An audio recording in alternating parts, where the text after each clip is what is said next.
내 권리는 희생하고 싶지 않습니다. 네, 김지윤 박사님과 이야기 나누고 있습니다. 네. 네. 권리가 많이 희생당하셨었나요? 박사님? 저요? 저는 뭐 복 받고 살았죠. 지금까지. 근데 이게 두 가지 뜻으로 느껴져요. 내 권리는 희생하고 싶지 않습니다. 이게 내 권리가 되게 많이 희생당한 사람 혹은 내 권리를 지키고 싶은 사람 두 가지 뜻이 있는 것 같아요. 그래서 되게 그 부분이 더 좀 흥미롭고요.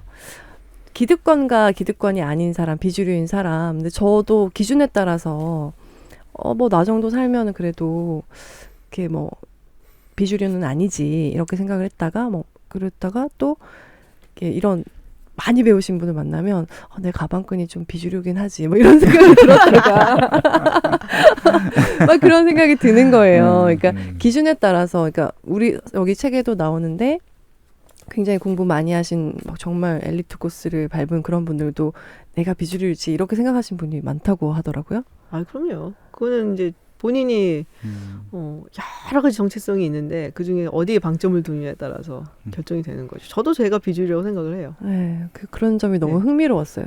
빠쇼님도 비주류라고 방금 아까 말씀하셨죠? 우리는 술을 안 마시기 때문에 비주류라고. 또 말했어 그거. 그 말 또 하다니. 진짜 궁금한데 비주류라고 생각을 하세요?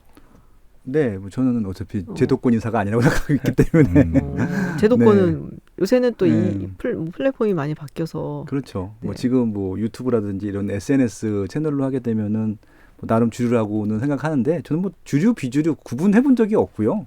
구분하고 싶은 생각도 없고 그냥 재밌어서 하는 일이기 때문에 예, 그렇게 살고 있습니다. 근데 제가 지금 재밌는 게 뭐냐면은 이제 일부에서 표지 이제 얘기했었잖아요. 어떤 의미가 있을 거니까 그러니까 표지만 딱 보게 되면은 그런 문제가 딱 많을 것 같은데 이 띠지를 딱 덮는 순간 느낌이 확 달라지는 거예요. 그러니까 이제 이거 같은 경우는 진짜 의자를 이렇게 세워야 될까 그냥 냅둬야 될까 고민이 되는데 이렇게 딱 하니까 그러니까 바로 세울 것 같아요.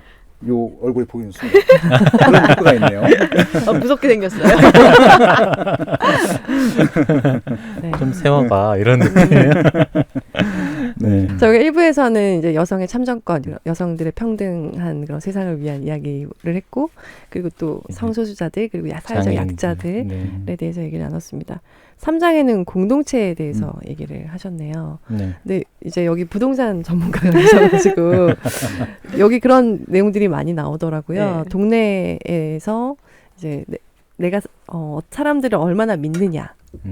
그런데 그 기준이나 그 범위 그런 것들이 다 다르다. 이런 얘기들도 되게 흥미로웠어요. 정말 흥미로웠던 게 집을 소유했느냐 아니냐에 따라서 이웃에 대한 신뢰도가 그렇게 차이가 난다는 게 정말 신기하면서도 또 말씀 설명을 듣고 나니까 진짜 그럴 수밖에 없겠구나라는 생각도 저도 들더라고요. 저도 놀랐어요, 사실은.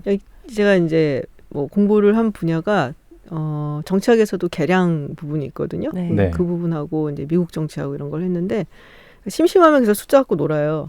뭐 컴퓨터 이제 프로그램 돌리고 그러면서 근데 너무 놀란 거예요, 그거 보고. 그러니까 소셜 캐피탈이라고 이제 포트남 교수가 이제 한참 이제 선풍적인 인기를 끌고 그랬던 적이 있는데, 근데 이게 집을 가진 사람과 전세나 월세를 사는 사람과의 차이가 이렇게 나나.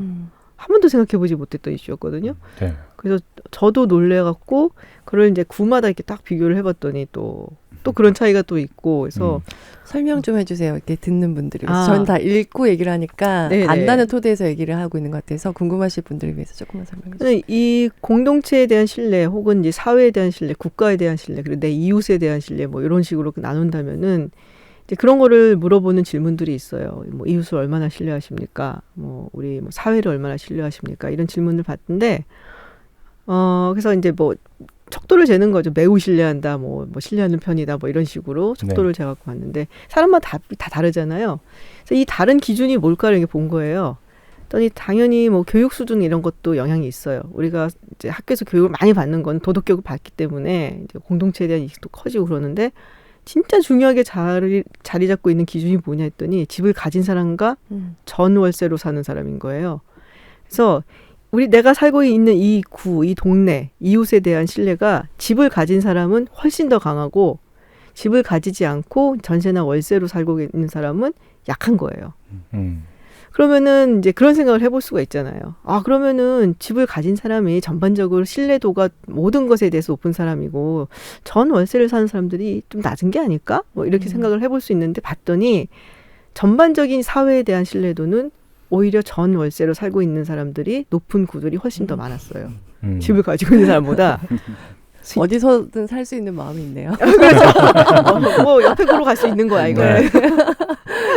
그래서 이거 되게 신기하다라고 생각을 많이 했죠. 그러니까 이게 이제 내가 어디에 집을 사서 거기에 거주를 하고 있다. 등기부 등본에 내 이름이 찍혀 있다라는 거는 단순히 이 동네에 내가 산다는 것이 아니라 이 동네 자체가 나의 정체성이 돼버리고 그렇기 때문에 신뢰도가 확 올라가는 거고 이제 뭐 전세나 월세를 살고 있는 사람 같은 경우면은 이제 어디든지 말씀하신 것처럼 갈 수가 있기 때문에 특별히 신뢰를 이 동네에만 약간 신뢰라고 얘기하지만 애착이라고 하는 게 더 강한 표현인 것 같아요. 네. 그걸 가질 필요는 없는 거죠. 네. 옆 동네로 갈 수도 있으니까. 그래서 저는 여러 방면으로 신뢰에 대해서 생각을 해보면 우리나라 같은 경우에는 그 카페에 컴퓨터랑 왜 막 공부하고 일을 하다가 가방이랑 컴퓨터 놓고 잠깐 화장실 다녀와도 네. 사람들 믿잖아요. 안 가져갈 것이다. 그리고 오히려 저 자리 앉고 싶다라고 다른 사람들 생각한대요. 저 노트북 가져가고 싶다가 아니라 저 자리 창가 자리 좋은데 앉고 싶다 생각하지 저 노트북 언제 가져가지라는 생각을 사회에서 하지 않는데요. 그래서 그런 부분에서는 굉장히 신뢰를 하는데 정말 이상한 사람들이 있지 않을까 하는 부분에서는 또 못 믿겠고 동네 사람들을 얼마나 믿을 수 있지 생각해 보면 좀 그런 부분에서 좀 불안하다. 근데 또 같이 교육하는 이런 엄마들끼리 만나면 굉장히 또 큰 유대감을 느끼기도 하고. 되게 쉽게 네. 깨져요 그거. 우리 아이의 성적이 어디에 가 있냐에 따라서 아주 쉽게 깨집니다. 아 그렇군요. 아직 1학년이어가지고. 그래서 그런 신뢰에 대해서도 제 자신에게도 되게 물어보게 되더라고요. 이렇게 범위별로 어떻게 믿고 있는가. 나라를 얼마나 신뢰하십니까? 저요? 네. 저는 대한민국을 좋아합니다. 아니 좋아하는가 말고 신뢰하냐고. 그냥 적절히 신뢰한다? 저는 한 중간 정도 값인 것 같아요. 완전히 신뢰하지도 않고 그렇다고 완전히 신뢰를 하지 않는 것도 아니고 네. 그냥 적절히 우리나라를 믿고 있다 정도. 중간값. 네. 이번 코로나를 거치면서 우리나라가 생각보다 믿을 만한 나라라는 게 밝혀진 건 아닌가요?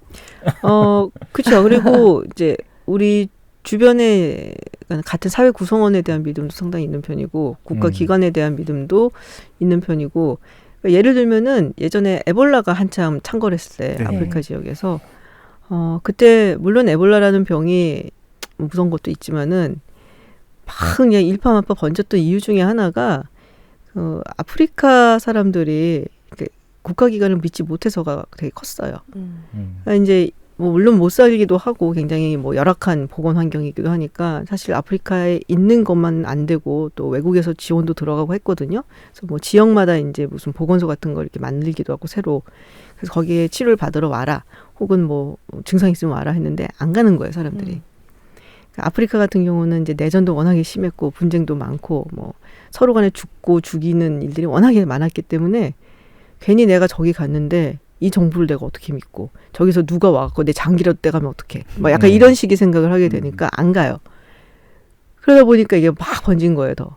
그런 거에 관한 논문들도 되게 많고 그래서 이 신뢰라는 게 얼마나 이 공공보건에도 중요한 것인가를 입증하는 그런 얘기들이 많은데 그런 시각에서 본다면은 사실 코로나19를 한국이 꽤 성공적으로 지금 이제 극복을 하고 있는 것은 국가에 대한 신뢰, 정부 기관에 대한 신뢰, 그리고 우리 이제 뭐 굉장히 사기꾼 많다고 하지만 어쨌든 간에 우리 사회 구성원이 이 정도는 지켜주겠지 하는 신뢰가 어느 수준까지는 굉장히 올라온 거죠.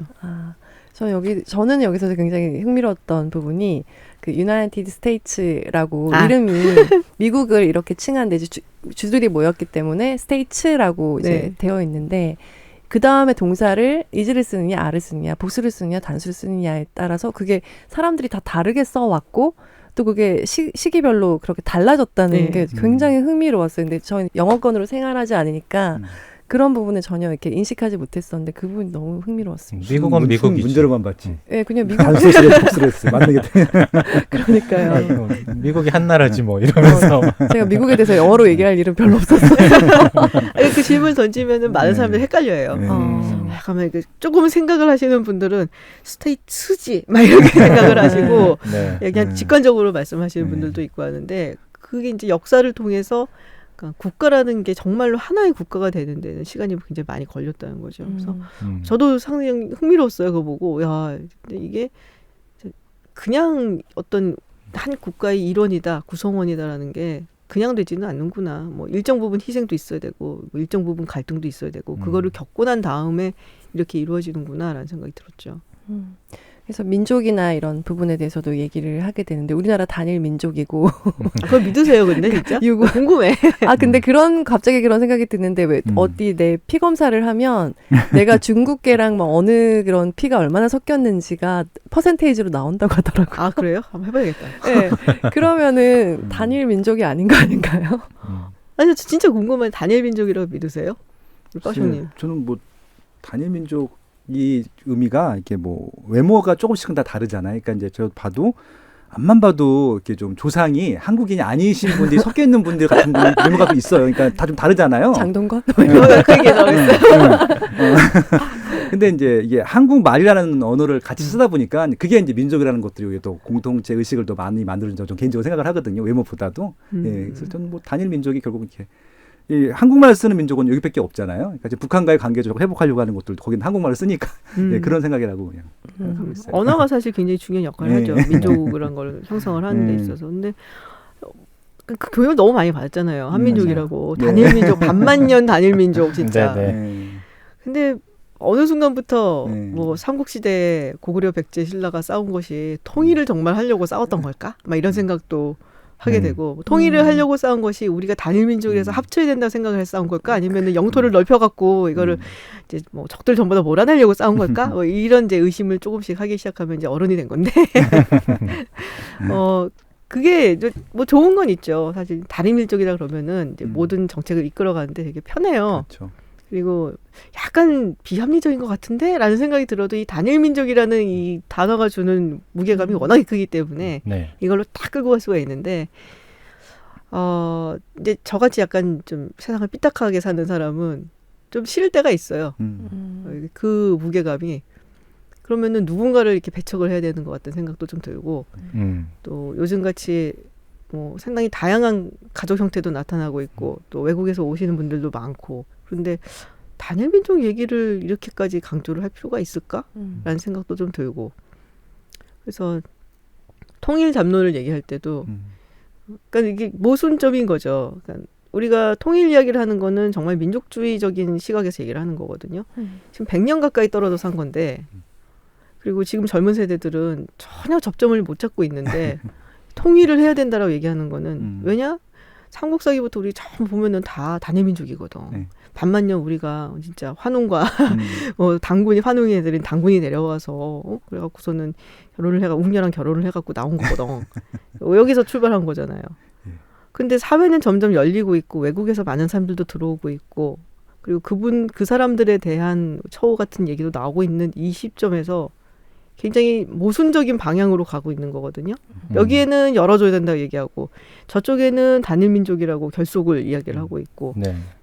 그런 부분에 대한 좀 활발한 논쟁이 좀 있어야 되지 않을까요? 네, 저도 똑같은 생각하고 네. 있고요. 그러니까 뭐 코로나 얘기 하셨으니까 그 한웅 시대부터 저희가 곰이 21일 동안 자가 격리했잖아요. 그래서 이제 코로나를 극복할 수밖에 없는 뭐 민족이었다는 얘기도 있었고, 선천적으로 일부에서 박사님께서 이제 그런 얘기 해주셨거든요. 그러니까 이제 우리 애가 공부를 잘했으면 이런 얘기 안 한다 하잖아요. 똑같은 거거든요. 그러니까 지금 단일 민족 얘기가 나온 이유가 그만큼 우리나라 민족이 잘 해온 거라고 생각을 해요. 그러니까 이제 잘했기 때문에 단일 민족으로 자부심이 느끼는 건데 만약에 우리가 좀 후진국이고 못 살았으면 어떻게든지 선진국이랑 동일성을 좀 이렇게 뭐 이게 좀 있는 것처럼 느껴지려고 이렇게 노력했을 텐데 지금 대한민국 국민만으로도 충분히 잘 먹고 잘 산다고 생각을 하는 것 같아요. 그런 자부심이 아닐까 또 그런 생각이 들기도 하네요. 네. 약간 그냥 개념이 잡힌 것 같아요. 하도 그냥 들어서 우리 애가 이러더라고요. 엄마 저기 외국 사람 있어. 그러니까 한국 그냥 약간 머리만 노라면 그냥 미국 사람 있어 이런 식으로 그런 거 있잖아요. 외국도 아니고 미국. 네, 미국 사람 있어. 우리도 어릴 때 이제 그 사람이 네덜란드인인지 뭔지 모르잖아요. 불가리아인인지 알 수 없어요. 미국 사람이 와서 영어를 했다는데 지금 들으면 이 사람이 진짜 영어권 사람이 쓰는 영어가 아니라는 걸 알 수 있는데도 그 어릴 때 모르니까. 근데 모두가 그렇게 말을 하니까 우리는 한국 사람, 다른 사람 외국 사람.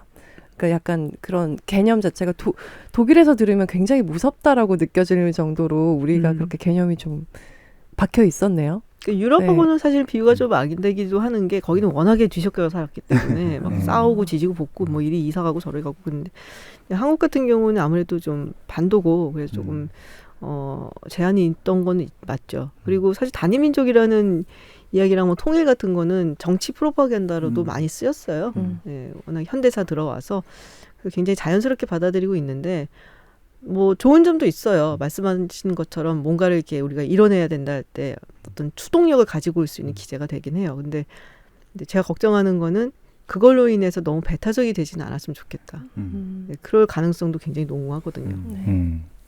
저는 이렇게 우리나라가 뭐 한민족 그리고 대한민국 국민이란 이런 민족주의 의식을 갖게 된 그 시점이 저는 일제강점기라는 그런 과정을 거쳤기 때문이다라고 말씀하신 부분도 되게 흥미롭거든요.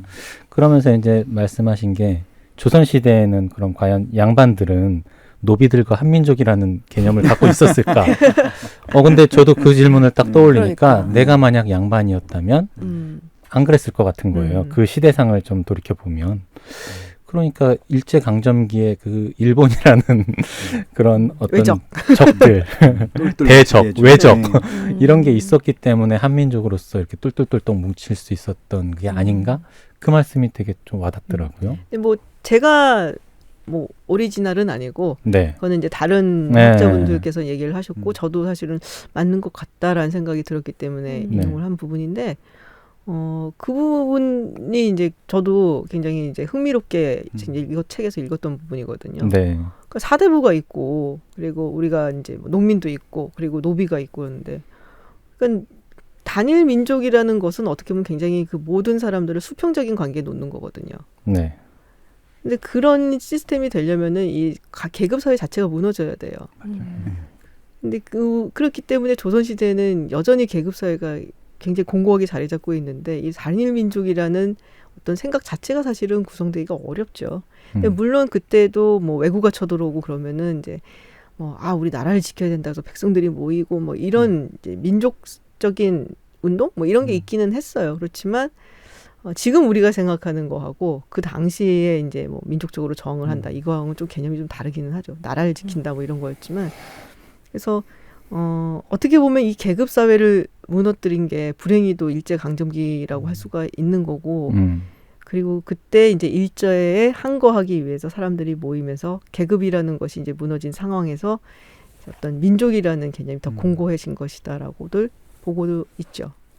그러니까 재작년에 했던 드라마의 미스터 선샤인이라고 김우수 드라마인데 그게 바로 지금 말씀하셨던 그 부분이거든요. 그러면 2007년도 1907년도 전후기 때문에 일제강점기 직전인데 노비 계급이랑 양반 계급이랑 처음에 이제 어울리지 못하는 거예요. 그러니까 이제 그 양반 계급들은 우리나라 지켜야 된다고 하는데 그건 너네 나라지. 난 똑같이 뭐 일본 놈들이나 이쪽이나 핍박하는 거 똑같았고 차별받는 거 똑같았기 때문에 근데 나중에 이제 통합을 해서 이제 대응하는 뭐 그런 드라마이기도 한데. 동매에 빙의하셨구나. 예, 그렇죠.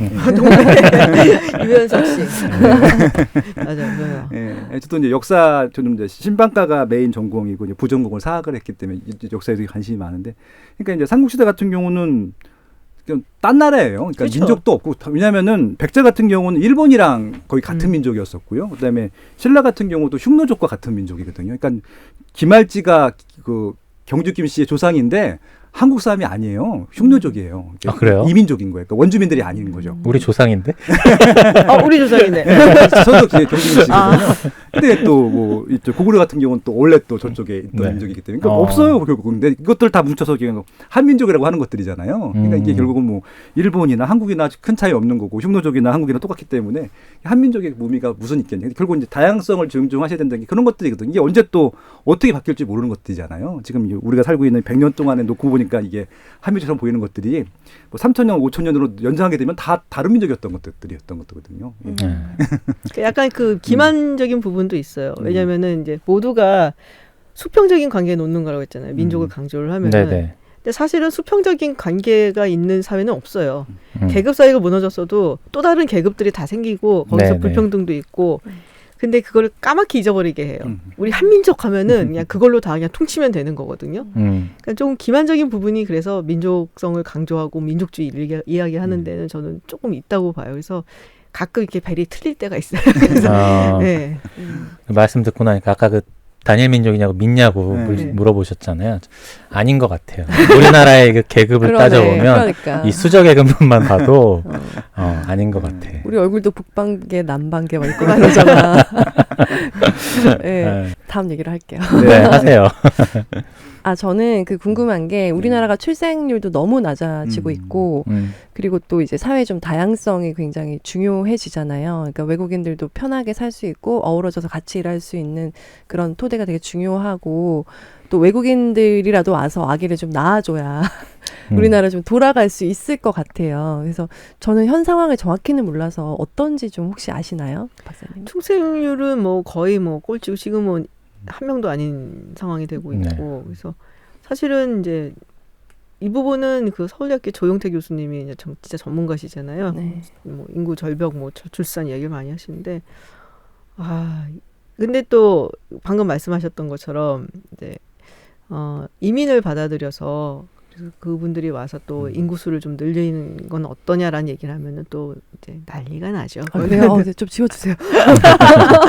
댓글에 악플이 뭐 악플이 제 생각에 저희가 몰라서 그런데 좀 가르쳐 주세요. 근데 그런 경우들이 많았죠. 프랑스 같은 경우도 그렇고 그 프랑스 같은 경우는 이제 프랑스 식민지였던 곳들이 이제 북아프리카라든지 뭐 이런 쪽에서 많이들 이민을 왔고 근데 그분들이 또 이제 무슬림 경우도가 많고 그래서 사실상 인구를 늘린 게 있죠. 인구가 국력인 건 맞아요. 그리고 한국이 이런 식으로 가면은 정말 큰일 나요. 근데 이 얘기를 할 수 있는 사람은 없죠. 나서서. 네. 그러니까 한국은 이민국가는 아니에요. 우리는 뭐 영국이나 캐나다, 뭐 호주 이런 데처럼 어플라이 해갖고 이민 가겠어요. 그러면 거기 심사하고 받아주고 이런 데가 아니거든요. 완전히 뭐 결혼해서 귀화를 하든지 이런 식으로 해야 되기 때문에 좀 다른 시스템인데 굉장히 악플을 각오하고 말씀을 드리면은 저는 이민을 받는 것도 좋은 방법이라고 생각해요. 네.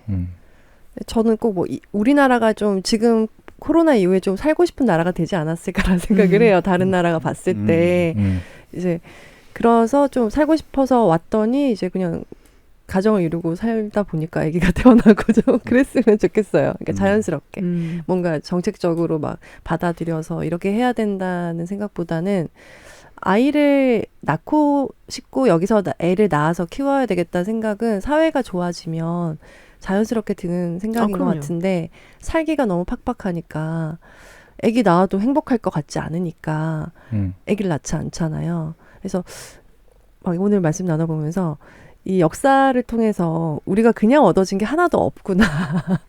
다 이런 책이 나와서 얘기 나누고 얘기가 나와서 또 생각이 또 달라져서 바뀌는구나 이런 생각이 들어요. 근데 결혼을 한 분들만 보면은 그게 나쁘지 않아요. 그렇죠. 결혼하면 애기 갖고 싶은가 봐. 결혼을 하신 분들 이제 보면은 그래도 출산율 보면은 뭐 한 2명 이상 정도로 제가 기억을 하거든요. 조금 된 통계라서 지금은 좀 줄었을 수 있는데 근데 결정적으로 결혼이 좀 늦어지고 있고 현재는. 그리고 이제 결혼 꼭 해야 돼? 그러고 동거를 하는 케이스도 꽤 많이 생기고 있고. 근데 아직까지도 한국은 애를 낳으려면 결혼을 해야 돼요. 동거인 상태에서 아이를 낳으면 안 된다고도 생각들 많이 하고 있거든요. 근데 이제 북구라파라든지 이런 데는 뭐 그런 게 상관이 없잖아요. 그래서 뭐 아이를 뭐 동거만 했는데 아이를 낳았는데 뭐 남자친구랑 뭐 빠이빠이 했어. 그러면 아이 낳고 나 혼자 키우지. 이런 생각을 자연스럽게 할 수 있게끔 환경적인 요소가 막 갖춰져 있죠. 사회 시각뿐이 아니라 뭐 정책적으로. 그러니까 아이를 엄마가 혼자 키워도 아무 불편이 없게끔, 별 문제가 없게끔. 그러면은 이제 여성들이 뭐 결혼을 굳이 안 하더라도 뭐 아이를 낳을 수 있다. 그러면은 이제 아이를 낳는데 큰 장애가 없어지는 거죠. 그렇죠. 그러니까 뭐 이렇게 결혼했을 때 그냥 1대1로 결혼하는 게 아니라 집안과 집안이니까 그것도 엄청 스트레스거든요, 여자분들한테. 맞아요. 그렇죠. 때문에 맞아. 결혼 안 하시는 분도 많고. 맞아요. 지금 저도 이민을 받아들이는 거 굉장히 적극적으로 동의하는데 제가 이전에 뭐 진짜 무슨 리포터를 내는데 그런 것도 낸 적이 있었어요. 뭐냐면 이제 한국 남자들이 군대 가기 싫어하잖아요. 이민을 적극적으로 받아서 용병을 쓰는 거예요. 그러면 시민권을 주는 거죠. 왜냐면 지금 유럽 같은 경우는 그렇게 하잖아요. 바티칸 같은 경우도 스위스 용병 가서 쓰고. 전쟁은 안 하잖아요, 걔네들. 근데 저희도 그 전쟁은 뭐 안 할 것 같으니까 그렇게 하면 좀 한국 쪽에서도 조금 어떻게 보면 좀 더 인구도 늘지 않을까 뭐 그런 생각 해본 적이 있었기도 하고 그러네요. 그러니까 예전에 그래서 어느 연구소에서 그 보고서를 내면 저출산에 관한 보고서를 내면서 동거를 해서 아이를 많이 낳게 장려하자 뭐 이렇게 썼다가 난리가 났었어요. 미친 거 아니냐고 전부 다. 맞는 말은 맞는 말인데. 진짜 애들을 좀 편하게 자유롭게 키울 수 있는 환경이면 굉장히 좋을 것 같긴 해요. 아무래도 어떻게 해야 될까? 아이 봐주는 데가 많아야 돼요. 맞아요. 이런 복잡한 것 같은데 결국엔 정답은 되게 단순해요. 내가 나가도 누군가가 아이를 봐줄 수 있고 안심하고 맡길 수 있고 뭐 공부시키고 교육시키는데 골치 안 아프고 그냥 냅둬도 어느 정도 뭐 잘 자랄 거고 그리고 뭐 그렇게 성공 안 해도 애가 그냥 먹고 사는데 문제 없을 거고 뭐 자존감에 상처 안 입을 거고 이런 어떤 뭐랄까 안심이 되면은 그러면 아이 낫죠. 아이 얼마나 이쁘잖아요. 저는 진짜 애를 안 낳는 이유가 애를 못 키우기 때문에 그런 것 같아요. 느낌이. 그래서 그분들이 일을 못하는 게 개인적으로 너무 안타까워요. 그래서 진짜 얘를 좀 키워줄 수 있는 그런 좀 시설들이 많았으면 좋겠다는 생각 해봐요, 진짜. 제가 그래서 일을 안 하고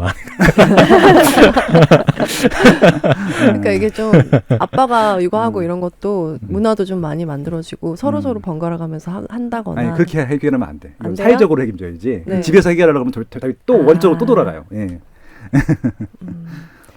우리 사장 얘기도 좀 해볼까요? 빈부격차에 대해서. 네. 빈부격차. 우리나라는 빈부격차가 큰 나라인가요? 적은 나라인가요? 어떤가요? 세계적으로 봤을 때. 아주 크진 않아요. 아주 크지 놀랍게도. 않나요? 놀랍게도. 진짜. 참 근데 그렇게 생각하면 조금 의문이 드는 게 재벌이라는 그런 단어는 우리나라에만 또 존재하잖아요. 그렇죠. 그런 걸로 보면 굉장히 큰 거 아닌가? 이런 생각도 좀 들거든요. 재벌은 정말 몇 명 안 돼요. 정말 소수니까. 정말 소수고 그 빈부격차 굉장히 크다라고도 생각들을 하시는데 미국이라든지 영국 이런 나라에 비하면 뭐 그렇게 크지는 않아요. 근데 문제는 점점 커지고 있다는 게 사실 문제고 이게 뭐 많은 뭐 정치 경제 하시는 분들 얘기하는 것 따르면은 이제 97년도에 금융위기 있고 나서 그러고 나서는 우리가 좀 굉장히 팍팍한 삶을 살게 됐죠. 그러면서 많이 벌어지고 요새 주식 투자하는 친구들 많잖아요. 그러니까 이제 여러 경험을 보니까 그 당시 그리고 2008년 보니까 이런 때 왔을 때 우리가 한번 크게 잡아야지 내가 신분을 바꿀 수 있다. 그 생각들을 진짜 많이 하더라고요. 그래서 막 몰빵하고 막 이러고 좀 서글프죠. 그런 거 보면. 비트코인 때도 그랬던 거. 맞아요. 비트코인 때도 그렇고. 저는 미국이 강대국이고 잘 사는 나라라고만 생각하고 들어왔었는데 예전에 무슨 다큐를 봤는데 못 사는 사람들은 너무 못 살아서 집이 없이 차에서만 애들을 낳았는데도 그렇게 살고 차에서 이동하면서 그냥 어디서 씻고 밥은 그 스파게티 면 끓여가지고요. 케찹에 해서 그걸 삼시세끼를 애기를 먹는 거예요. 그래서 애가 그게 너무 먹기 싫어서 울면서 먹더라고요. 오늘은 이걸 안 먹고 싶었는데 내가 또 이걸 먹어야 되냐고 하면서 근데 걔가 되게 뚱뚱해요. 그러니까 여기도 아까 말씀하신 게 비만이 이제 가난한 지역에 있는 아이일수록 더 비만해진다 이런 부분도 몰랐던 사실이었거든요. 나르노 세계예요. 근데 그 다큐를 보면서 근데 한국 사람들이 굉장히 비만에 대해서 너무 뭐랄까 오버해서 생각을 하는데 우리나라 사람들은 대체로 다 날씬해요. 그렇죠. 미국 사람들에 비하면은 거기는 그래서 사실 이제 우리가 빈부격차를 이거를 해소해야 된다 얘기를 하고 막 많이들 문제를 삼는데 굉장히 추상적인 얘기잖아요. 근데 이 빈부격차라는 것이 아주 생활 하나하나에 녹아 있거든요. 그래서 그 사람의 생활 패턴이라든지 아주 모든 것을 바꿔놔요. 그래서 어떻게 보면 이런 사소하다고 볼 수 있는 뭐 누가 비만에 그렇게 신경을 많이 쓰겠어요, 사실은. 그러면서 빈부격차를 생각을 하겠어요. 근데 이런 것부터 먼저 좀 해결을 해 나가야 되지 않을까. 특히 소아비만 같은 경우 이거는 이제 나중에 나이 먹어서까지 가는 거니까. 그런 얘기를 조금 해보고 싶었던 것 같아요. 남들이 네. 다 얘기하는 뭐 거시적인 경제 얘기 이런 것보다 우리 생활에 이 빈부격차는 어떤 식으로 나타나고 있나. 그래서 그 다큐에서 야채를 이렇게 키울 수 안 있게 안 먹어. 하더라고요. 네. 안 먹기도 안 먹는데 그걸 애들이나 부모님이 바쁘신데 물을 잘 줄까? 막 상추랑 이런 거 있잖아요. 그런 거를 키울 수 있게 혹은 야채 이런 꾸러미랄까요? 그런 것들을 누구나 가져갈 수 있게 이렇게 아이스크림 왜 자상처럼 이렇게 네. 가져가게 하더라고요. 너무 그런 영양가 있는 음식을 못 먹으니까. 그래서 근데 우리나라의 아이들도 보면 라면 그냥 계속 먹고 가난한 아이들은 그냥 이제 어떤 친구가 그런 적 있어요. 계란만 하나 넣으면 라면도 완벽한 식품이라고. 단백질 있고 탄수화물 있고 뭐 나트륨도 많고 아니 근데 네. 맛있어요. 맛있는 게 일단 맞습니다. 맛있고 네. 책에서 나온 그 사례 중에 하나인데 그 미국에서 이제 그 아이들이 매번 패스트푸드만 먹고 이렇게 비만이 심해지니까 그 오바마의 영부인이었던 네. 미셸 오바마가 아이들에게 건강식을 먹여야 된다라는 운동도 막 추진을 했었다면서요. 네. 그러면서 이제 식단을 좀 건강식 위주로 바꿔라 했었는데 제가 그때 그 학교 다니는 아이 입장이라면 극렬히 반대했을 것 같아요. 이 맛있는 햄버거와 피자를 뺏어가서 콜라도 못 마시게 하고 콜라도 못 마시게 하고 그래서 그 맛있는 어린이들한테 거. 참정권이 없는 거예요. 그렇구나. 그런 구역. 아니 근데 그런 생각도 좀 들어요. 내 입맛엔 이게 훨씬 맛있고 좋은데 그러니까 아마 그런 거 발명하면 인기 정말 많을 거예요. 그러니까 이 라면처럼 맛있는데 그런 건강한 거? 건강한 음식인 거야. 예. 어. 그렇죠. 근데 그마저도 그런 시도마저도 어린이들 소화비만만은 좀 막아보려는 미셸 오바마의 시도마저도 식품회사들의 격렬한 로비 때문에 네, 로비와 반대와 또 막 해유와 이런 것으로 무산되어 버리는 게 저는 좀 속상했었거든요. 그리고 이제 코로나 얘기를 계속 하는데 오바마 케어가 있었다면 어땠을까 지금 상황이 그런 생각들을 많이 하시는 것 같아요. 그러니까 건강보험 문제가 아마 그래서 이번 대선 때 네. 조금 이슈가 될 거다. 뭐 계속 민주당에서는 얘기가 나왔었고요 이미. 근데 미국 사람들이 생각하는 거가 우리가 생각하는 건 되게 달라요.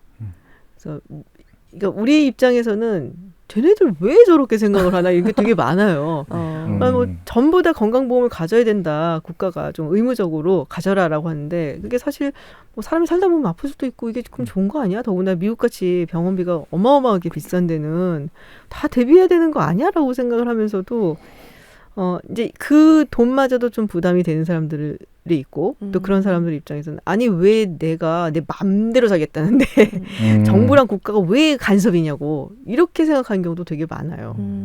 약간 좀 문화적인 차이가 아닌가. 저도 사실 정치학을 공부한 사람들이 문화로 설명하는 거 되게 싫어하거든요.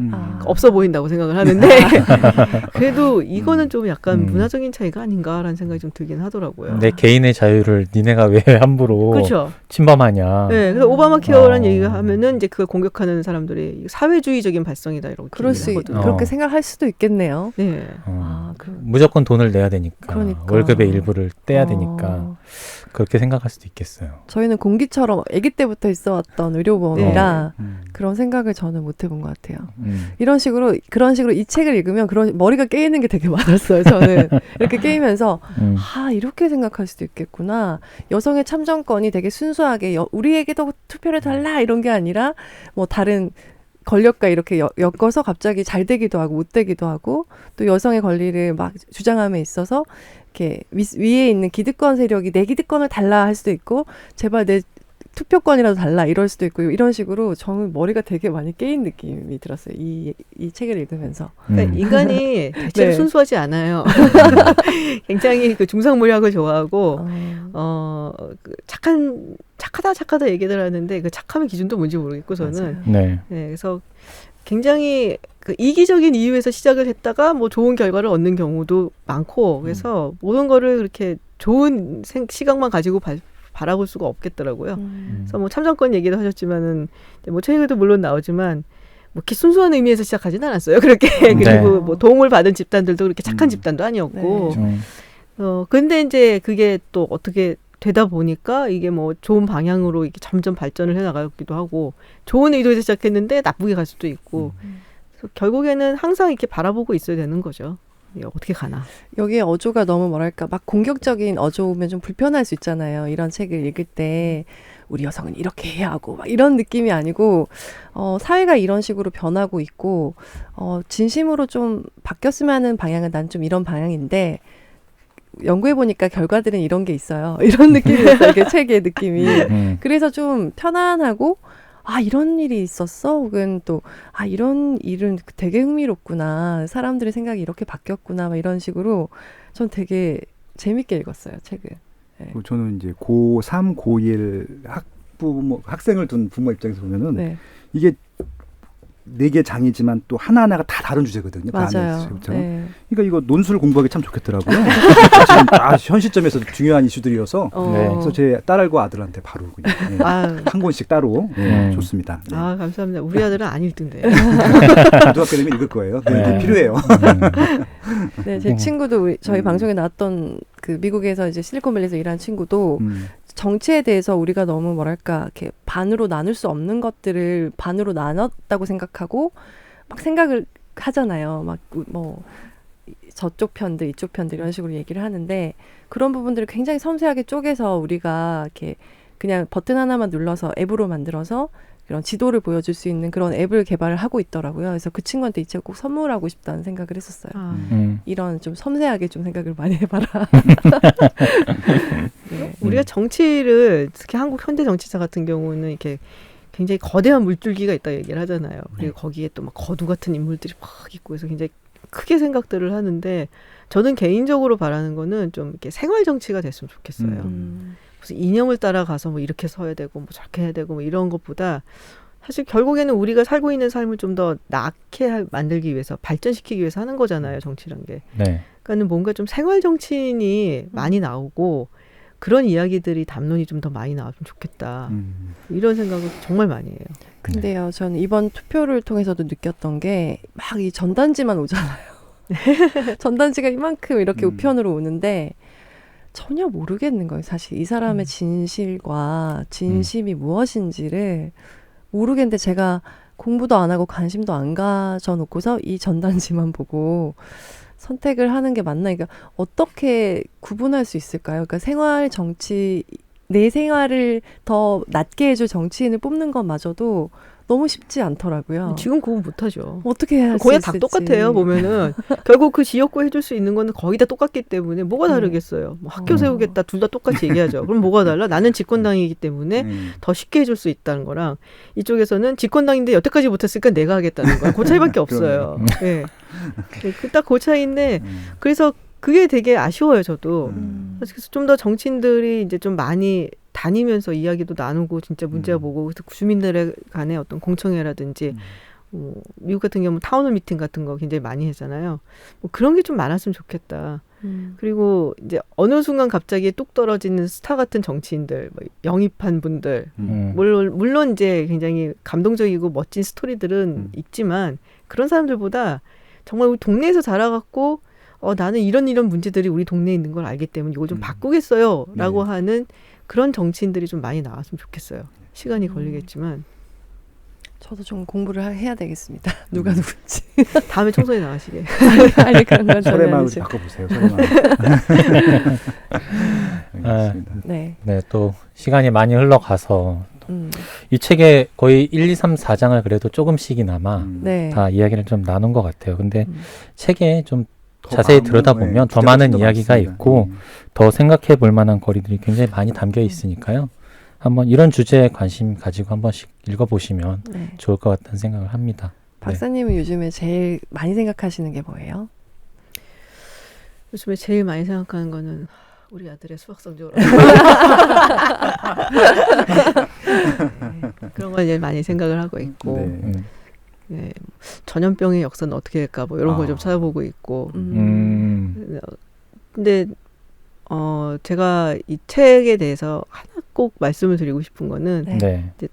이제 그런 약간 비평 글을 하나 읽었어요. 이제 책이 나오고 그다음에 뭐 비평하시는 분, 읽은 분들의 리뷰 이런 거 있는데 여전히 어렵다. 다른 세계 사는 사람의 이야기 같다. 그러니까 내가 질투심이 있어서 그런지도 모르고 자격지심이 있어서 그런지도 모르겠다. 그래서 그걸 보고 여전히 나는 나의 세계, 나의 프레임으로 얘기를 하고 있었나 보다라는 반성을 좀 했고 또 고민도 했고 앞으로 더 노력을 해야겠다라는 생각을 하고 되게 죄송했고 그분한테 근데 하나만 좀 그래도 알아주십사라는 건요. 그냥 뭐 기득권에 있는 듯한 여자가 무슨 뭐랄까요, 착한 척, 정의로운 척, 뭐 좋은 사람인 척, 이렇게 무슨 뭐 유기농 마트에서 이렇게 웰빙 음식을 다 이렇게 고급스럽고 우아하게 사고 뭐 이런 심정으로 쓴 글은 아니에요. 예, 정말로 좀 진심을 담아서 쓴 거다. 이렇게 약간 쇼핑하듯이 이렇게 뭐랄까요, 자선사업하듯이 쓴 건 절대 아니다라는 말씀 드리고 싶어요. 그 점이 되게 감사했어요. 그러니까 이 정치 사회에 대해서 굉장히 오랫동안 공부하고 고민해오신 박사님께서 굉장히 날카롭게, 아까 제가 평을 그렇게 말씀드렸던 게 이 상황이 어떤 건지 내가 자세하게 하나하나 낱낱이 한번 볼 거야.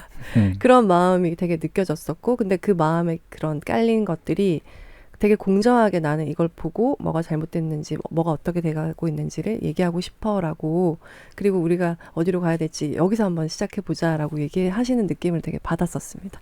고맙습니다. 네. 진심을 알아주셨어요. 네. 저는 이 책 너무 좋네요. 네, 뭐 저도 사실 이게 남자의 입장에서 이제 1장 주제가 여성의 권리다 보니까 사실 좀 무서웠어요. 부담스럽기도 하고 무서웠는데 내용을 읽으면서 그래도 굉장히 균형 잡힌 시각으로 이렇게 서술하시려고 노력을 많이 하셨다는 걸 저도 막 느끼면서 읽었거든요. 그래서 뭐 1장을 읽고 난 이후로는 그냥 좀 안정감 있게 좀 읽어 나갔던 것 같고요. 제가 놓치고 있던 많은 부분들 좀 되새겨보게 해주셔서 되게 감사하다는 생각으로 읽었고요. 네. 좀 많은 분들에게 좀 읽혔으면 좋겠다라는 생각을 좀 많이 했습니다. 또 저희 방송 통해서 또 많이 읽어보고 또 소감 나누는 분들 생겨나면 좋겠네요. 네. 네. 저희가 어떻게 경제적으로 잘 꾸릴지에 대해서도 책을 많이 다뤄왔지만 그리고 또 사회에 대해서도 균형 있는, 그리고 더 모두가 또 좀 안정감 있게 잘 살 수 있는 세상에 대한 책도 많이 다룰게요. 네, 또 시간이 많이 가서 아쉽지만 또 박사님을 보내드려야 될 것 같습니다. 네. 다음에 책 나오면 또 나와주세요. 물론입니다. 네. 그럼 다음 신간이 나오면 또 모시기로 하고요. 네, 오늘 방송도 여기서 마무리하겠습니다. 감사합니다. 고맙습니다. 네.